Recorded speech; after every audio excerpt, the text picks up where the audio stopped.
Assalamualaikum warahmatullahi wabarakatuh. Kabajamtoota hordoftoota badhaasa moobaayiltiif jirtu nagaadhaa isiniin jaa.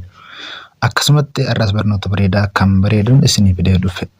Barnoonni kun barnoota maaliiti kan jettan gaafii isinitti ta'uu jiraate barnootni waa'ee kiroomii jechuudha. Kiroomiidhaan kan upload goonuu jechuudha. Takka takkaatti jira jechuudha. Rakkoo takka takkaa jirtu karaa gabaabaadhaan akkaan isin garsiisuuf osoo barnootatti hin dabalin dura YouTube channel kanaaf kan haaraa taatan subscribe, like godhuudhaan nu jajjabeessaa. Like, share, comment godhuudhaan nu hordofaa nu jajjabeessaa isin jedha. Barnoonni har'a isinii godhee dhufe kun barnoota akkaan bareedu yeroo waa post yookaan upload goonu kan biwaa baay'ee irraa argannu kan biwaa yookaan daawwattoota baay'ee irraa argannu Google Chromeedha. Akkuma beekamu Google Chromeedha yoo waa upload goone Voaleen baay'ata hordoftoota baay'ee argannaa isiniin jedha. Akkasumatti subscribe illee baay'ee achiin argachuu dandeenya isinitti himuu barbaade. Kanaaf rakkoon isaa kan isin bira jiru yoo jiraate mee isin garsiisaa waa post godhee hayyee fakkeenyaaf asumaan na joqotaa Google Chrome isa kami kan jettanii Google Chrome kan xiyyaan isin agarsiisu kana jechuudha. Google Chrome kan beeyin jiru waan ta'eef kanneen geengoo yookaan mallattoo geengoo irra kaya kana kunoo isuma kana xiyyaan isitti qabeetiin isin agarsiisa isa kana jechuudha. Isaan mallattoo geengoo irra kaayee xiyyeetti qabe kana mee isa kana yala seenee walumaan haa ilaallu Google Chrome keessaa waliin haa gallu. Amazation gajoo yeroonde karaa ittiin dabarsu sirnaan hordofaa barnoota akkam barbaachisu waan ta'eef. YouTube Studio keessa jira jechuun fakkeenyaaf YouTube Studio Google Chromeedhaan seenaa keessa jira. Waa upload godhuudhaaf iddoo kan xiyyeessinitti qabu.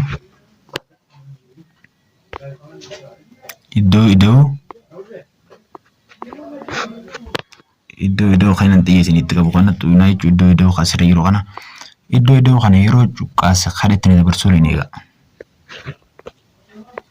Akkanatti naaf daa jechuudha. Kanaaf amma upload iddoo upload videos jiru ammallee iddoo nan xiyyeessinitti qabu. Iddoo upload video jiru kan amma xiyye itti qabe kana jechuudha. Isa kana dhoonaa isa nan xiyye irra isinii dhaabe kana. Uploading godhuu deema waan ta'eef uploading godhaa jechuun fakkeenyaaf upload iddoo jiru godheetan video uno akkatti isin dabarsa select files kajoo kan sarara mallattoo biicaadhaan jiru kanaan dhaba. Uno akkatti na dabarsa jira jechuudha. Yeroo akkatti na dabarsa mallee file kan jiru filadha. File kan jiru ergan filadha gama keessa mobile qiyyaan nuuf video ol baasuu barbaade nagarsiisa jechuudha. Tan keessaa fakkeenyaaf kanumaa filadhu majalliseetuma. Kunoo akkan isiniin jaa jechuudha. Akka isiniin jiru as jalatti argaa jirtan. Kunoo akkana rakkoo kan akkana isiniin jiru furmaata gabaabaa yookaan furmaata bareedaa isiniif fidee dhufe jechuudha. Furmaata bareedaa akkaan isin fayyadu isiniif fidee dhufe. Mee asirreessinu iddoon sirreessinuun eessa kan jettan asumaan duubne setting keessa seenaa jechuudha. Setting keessa erga seenneen booda dhufnee iddoo about phone yookaan developer gabbifachuu barbaanna jechuudha. Developer tan asirraa developer bakka jettu setting keessaa qabu achuma asirra beekuu dandeessan. Warreen hin qabneef asiin dhufnee iddoo kana asiin gad dhoonaa jechuudha. Iddoo kana gad dhoonee iddoo isinitti mul'achaa jiran fakkaata. Iddoo bold number jedhu kana yeroo torba jala dhoonaa jechuudha. Fakkeenyaaf amma yeroo torba dheen jira jechuudha. Khalaas asiin dhuftanii mallee iddoo system jedhu kana dhoona. Iddoo yookaan qubeen irra jirtu kana uumama achiin booda akkaan ni fida. Mallattoon developer kan jedhu asiin naabee jira jechuudha. Developer kan jedhu naabee jira. Developer operation kan jedhu irratti hin dhawu. Developer operation oggoo kana yeroo seene on ta'uu qaba jechuudha. Yeroo yala seentan yoo on jiraachuu baate on godhuu qabdan. Isin booda gayyaatanii meeqad walumaan adeemnu iddoo xumura dhuftanii iddoo don't keep activities yookaan yoo kanatti banaa jiraate akkanatti ofirraa godhuu qabdan. Banaa yoo kana jiraate ofirraa gootanii ammallee background process limit kajoo kana standard limit irra kaachuu qabdan. Nu baagiraandi akka Dubai hin dalinne riiraa jechuudha dureen. Fakkeenyaaf standard limit irra geesseetiin jira jechuudha. Meechi deebinee walumaan post haguun akkuma reebutti. YouTube studio keessatti deebi'aa Google Chrome dha jechuudha. Akkanatti Google Chrome keessatti dachaanee jirra jechuudha. Google Chrome keessatti erga dachaanii booda ammallee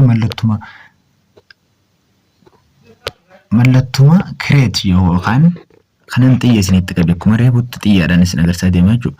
Kanan xiyya isinitti qabe kana jechuudha. Mallattoo isa yeroo cuqqaasne reebu isin agarsiisaa jiran fakkaata. Mallattoo isa yeroo cuqqaasne upload kajoo gubbaarra jiru kana filannaa jechuudha. Upload kajoo yeroo filanne asiin dhufne ammallee select files ija file keessa ol baasuu barbaaddu ol baasii ija select file seeni akkanatti seenaa jechuudha.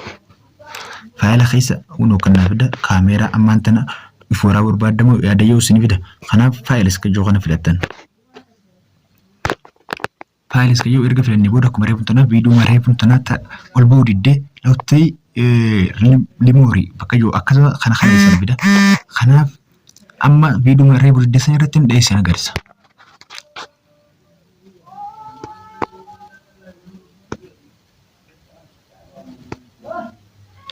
Wono akkuma argaa jirtan viidiyoo reefuun tan ol ba'uu didee amma ol naa ba'uuf deemaa jechuudha. Kanaaf asirratti iddoo kanatti yookaan waan viidiyoon jettuun barreessaa jechuudha. Erga waan viidiyoon jettu maqasii barreessin booda check iddoon joos jira check taatee isin ol baati. Asirratti publish iddoo irratti dha'uu qabdan dirqama. Kanaaf bakka san sirreeffachuu qabdan jechuudha. Rakkina Google Chrome iddoon isin sirreessuu dandeessaniin iddoo settingii keessa erga seentaniin booda developer kan jiru kan bilbila irraa qabdan wada Samsung fayyadamu baay'inaan developer kan jiru ni qaba. Developer kan qabne iddoon yeroo torba qaayyisan tuuxanii buufattanii developer keessan sirreeffachuu dandeessan. Kanaaf barnoonni irraa qabadde deeyaadde hanga barnoota dhufu walitti dachaanutti turtii gaariin isin jira.